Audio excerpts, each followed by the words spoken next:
Hello again, and in this particular video 1 of 3 regarding the graph simulator. So here we have the beginner's guide.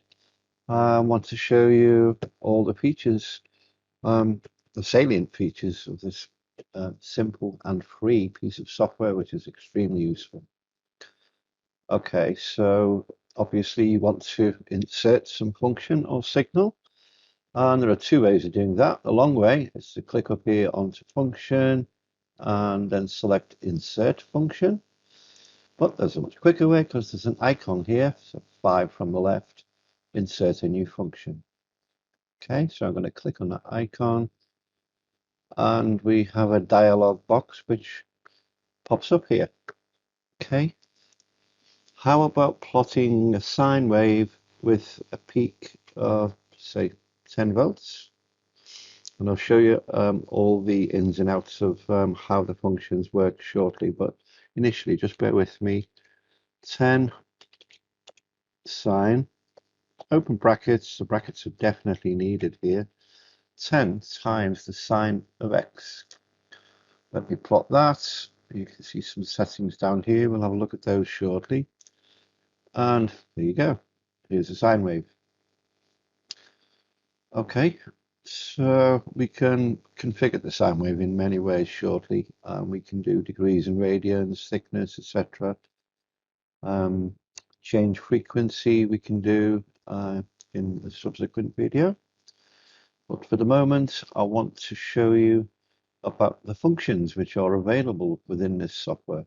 Okay, so what you do is you click on help, second one down, the list of functions, and I'll bring them over, shall I? There we are. They jumped onto my second screen for some reason, but now they're on the screen that you can see. And yeah, I mean, there's a whole list of them down here on the left, but all the main ones that you're going to need really are over here. Let me introduce a few for you. We don't use time on the horizontal axis. This software likes to use X. Okay, so wherever you see T, replace it with X. Okay, we have E, which is Euler's constant or natural constant, 2.718, etc. A lot of you obviously know what that is. Pi is represented by the letters pi. Okay, so remember that. Exponentiation. So in other words, if you're raising something to a power, like for example, 2 times 2 times 2 would be 2 to the power 3, you would write 2 up arrow, as it is here, 3, and that would give you 2 to the power 3. Okay, if you're multiplying, I'm not going to go through the whole lot, I'm going to give you the most useful ones here. Multiplication is a star, which on your keyboard is Shift 8, of course, that one. Division, as normal, is / below the question mark on your keyboard. And moving further down, for engineering especially, we can see sine and cos. And further down, you can see sine and cosh for hyperbolic functions. Okay, so that's really useful. So remember, you're going to be going up to help, list of functions. Okay, but there are other bits in the help menu which are quite useful for you also. Okay, so what I would now like to do is maybe I should get rid of this pre-assembled title here, which I just used from the A tag there, insert a label. And I can remove it by clicking on the left here. I'll bring it back on again, take it off again. Okay, so you can have multiple things going on this interface, and if you want to hide them, you just hit remove the tick. Okay, so I want to play about with this function 10 sine x. So I'd left mouse click, double click, and bring up the dialog box to edit the function. So we have 10 sine x. Okay, and I want to talk about the settings here. Let's move from top to bottom. So currently what we have is this sinusoid is plotted sort of negative to positive angle. So if you like, the past and the future, left and right. And what we're hoping to do is, why don't we get rid of this stuff on the left of the vertical axis? So, and also it defaults to radian measure on the horizontal axis here. Those of you that know about radians. So let's get rid of all the stuff on the left. We're going to plot from 0 to 2 pi, 2 pi, and click OK. And there you go. So 2 pi is one complete cycle. Sorry, just one complete cycle. If you wanted 2 complete cycles, you'd go for 4 pi. And interestingly, if you hover over this area here, you put your pointer on the end of that, you'd expect that to be 2 pi. And if you look down the bottom here, you can see this area. So we have an indicator for the coordinates of where your mouse pointer is. So keep an eye on that as I move it over here. And 2 pi is around about 6.28, which is rounded to about 6.3. So there's no heavy accuracy here, but that looks a bit like 2 pi radians. And y should be 0. It's quite hard to get bang on 0 unless you really zoom in. Okay, so that's really useful. What we are going to look at again now is we're going to double click on it yet again, bring up that dialog box. Okay, so we changed the argument range from 0 to 2 pi. You can do it in steps. If you did it in 4 steps, it would create a horrible looking sine wave, which has got no resolution at all, really. Let's try it and see. 4. Click OK. Here we go. Not the best sine wave in the world. So I'm going to double click again on the top left here and just remove that. So by default, it produces a nice smooth sine wave for you. Endpoints. Let me just bring it back so it's nice and curvy again. Okay. Double click yet again. Endpoints. You can indicate a circle on an endpoint. Maybe an arrow, which is not really standard for a sine wave, but you could be doing something in polar form or drawing vectors, in which case those features would be quite good for you. So that looks quite unusual. We don't want it, so we're going to double click again and select the endpoints blank, 0, blank and blank. Okay, here we have a legend. And what's the legend? The legend is this thing over on the top right here. So it's got your function of x equals 10 sine x. That's probably quite small. I'm going to magnify that shortly. But you could quite easily call it something else. Like, how about my function, which is a bit vague. Click OK. And all of a sudden, this wave is not called 10 sine x. It's called my function. Well, obviously, that's not very descriptive, so double click on it again and delete it, leave it blank. So it will default to what's written up here, 10 sine x. Okay. Line style, we can go for a dotted plot. Let's try that.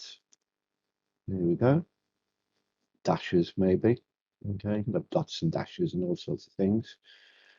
Double click again on this thing. Let's bring it back to a single line. Color. Okay, maybe you like blue. You're not a red supporter. Click on blue. You have a nice blue plot. Again, I double click on it, and I'm gonna. One I like personally is the width. Change to make it a broad, fat plot, fat pen essentially. Maybe 8.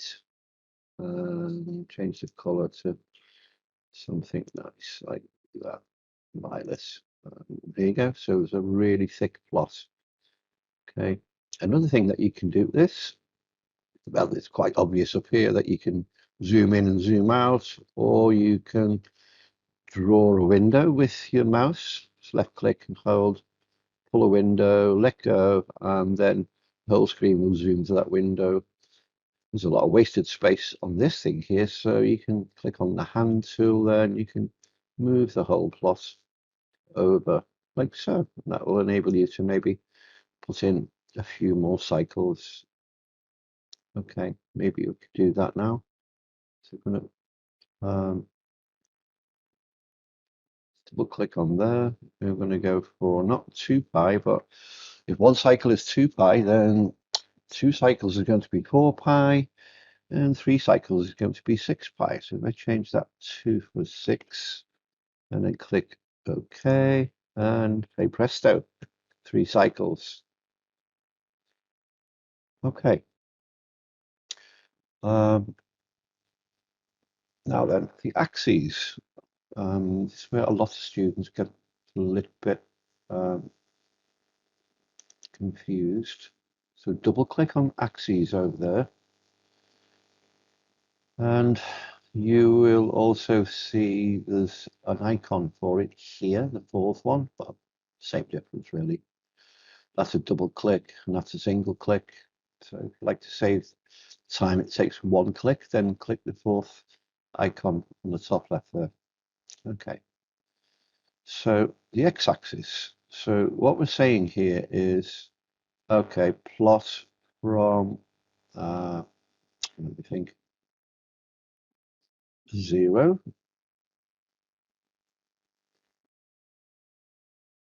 So I'll change that to 0. So just do 1 cycle then. So maximum. So that's 18.8. So that's quite a lot of 2 pi's going on there. So let's do 1 cycle, 2 pi. Click OK. There you go. And we produced 1 full cycle of the sine wave here. Quite large, but still strangely attractive. Again, double click on axes. Now you will notice, we just move this box out of the way for you, this dialog box. Yes, we are on 2 lots of pi. So 2 pi is 6.284, or around about 6.3, which is what we have here on the maximum. Okay. You can show it as multiples of pi if you want. So rather than have 6.2-ish over here, we want to show it as 2 pi. Let's try it and see. Show as multiple of pi. Click OK. Well, it's done it a bit strangely. 39 is close to 40, 40 over 22, 2 lots of pi. Again, if you don't like it to show like that, there's far too much detail here anyway. So then what we can do, back on the axes, then we have the tick unit. It's ticking the thing every 0.15 divisions. So we won't auto tick it. We will allow it to mark the points at maybe pi by 2. So let's try that. Pi / 2, pi by 2. Click OK. Okay, and there you have it. I just have to drag using the hand tool. And you can see 2 pi there. It's a little bit obscured. So if you're hoping to copy and paste some of these plots and put them into your assignments, perhaps, maybe I can zoom out a little bit here. So click this tool at the top. Zoom out a bit, that's fine. I'll show you how to make all these things larger, including the legend, as I mentioned earlier. Okay, so again, double click on axes. Y-axis, I'm quite happy with the y-axis at the moment, 10. Okay, settings. By default, when you open this package for the first time, your trigonometry or certainly your horizontal axis on here is always defaults to radians, but you can change it to degrees, and we can do that shortly. Okay.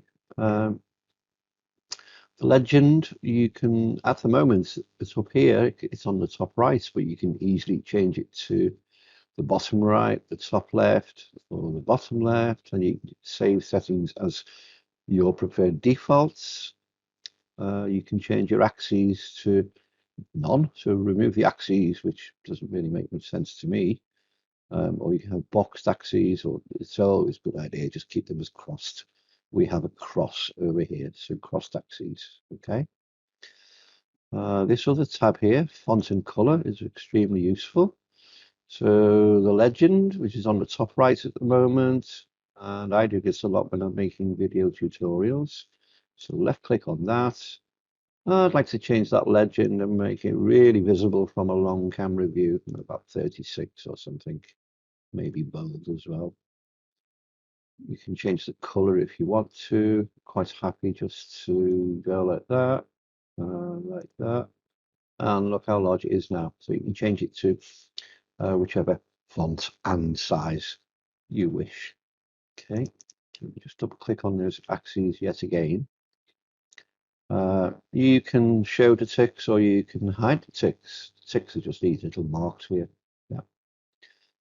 We would like to, as I mentioned earlier, change these indicators here: pi by 2, pi, 3 pi by 2, 2 pi.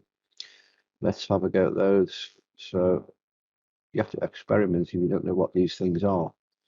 So the number font, let's change number font to something large like 36 maybe. Click OK. There we go, it looks better. So now we've got pi by 2, pi, 3 pi by 2, 2 pi. So those of you that have studied radians and circular measure, etc., know that there are 2 pi radians, because these are radians in a full circle, which is also a full cycle. If you don't like dealing in radians, then why not change the settings on the axes yet again? Let's go for settings tab, change it to degrees. Okay, degrees, okay. And then we have something amazingly flat looking. It doesn't look right because we have to change our settings again. And you could always zoom out if you want to. Or if that doesn't work, and this can be a bit temperamental at times, we change the axes and we're looking for, we've got a maximum of 7. So basically looking at 7 degrees. Because we've changed it here to degrees mode, then you need to say, okay, I do realize that there are, in fact, 360 degrees in a full cycle. So change that to 0. And a maximum of 360. I'm hoping this is going to make it show me now, and it will work okay. And it does, but we've only plotted a bit of it. So then you go into your function and you argument range, you're going to plot from, it's only actually plotting 6 lots of pi, so around about 6, 3 to 18 and 19 degrees or so. So we want to change that, move that to 360, and hey presto, we have it. Okay, the legend's gone a bit strange there, but again, you can fix that by going into the legend settings as well. Okay, so something else that I would like us to do, why don't we use a trace? Okay, where's trace? Trace is here, this icon here, like a bit of a graph. So I'm just going to indicate it a few times for you, depending on the quality of the video. So click on trace, look what happens, little dialog box pops up. It may pop up on the bottom left, but you can just left click and hold and move it where you want. And then all you do is you left click anywhere on that particular sine wave, and if you keep hold of the mouse cursor, you can go anywhere you like. So if you go to the very, very top, X is close to 90. There you go, bang on 90. 90 degrees. A function of X, which means the Y value has gone up to, well, it says 10 because our particular function is indeed 10 volts high. And it will give you the differential or the slope there. Slope is 0, and the the double differential as well. Okay, so what I'm going to do is I'm going to take this off and remove that, and I'm going to show you how to do waveform addition. Let's put this thing back in again. Why don't we then, maybe I could get rid of that, all those indicators there. Looks a bit annoying. So all that, all the black marks don't really look very meaningful. So along the x-axis, show ticks, take ticks off. Shows multiples of pi, take that off. Get rid of all of those. Okay, axes. Trying to remember what I've done here now. Show numbers. Ah, that was it. Okay, show numbers. That's good. Right, so we have a full sine wave. We know it's 10 high, and we know it's 2 pi radians across. And maybe I'm going to plot another function now. So click on Insert New Function. Why don't I plot something like 5 times the cos of x, perhaps? So I'm going to plot a cosine wave, which is half as high as that sine wave, and obviously I would like it in a different color. About maybe like a blue. Okay, keep it the same width. There you go. There's cosine. It's 5 high, and cosines start high at 0 time, of course. Otherwise, it looks like a sine wave. And it is indeed a sine wave which has just been shifted. Okay, and if you want to add these two guys together, then what you only need to do is to click on Insert Function, and then we're going to write 10 sine of x, and then do plus 5 cos of x, and give that a different color again, maybe green or something, light green. And we presto, the green is the sum of the cosine and the sine, and it's all listed over here on your legend. Okay, so hopefully that's been useful for you, and see you in the next video. Bye.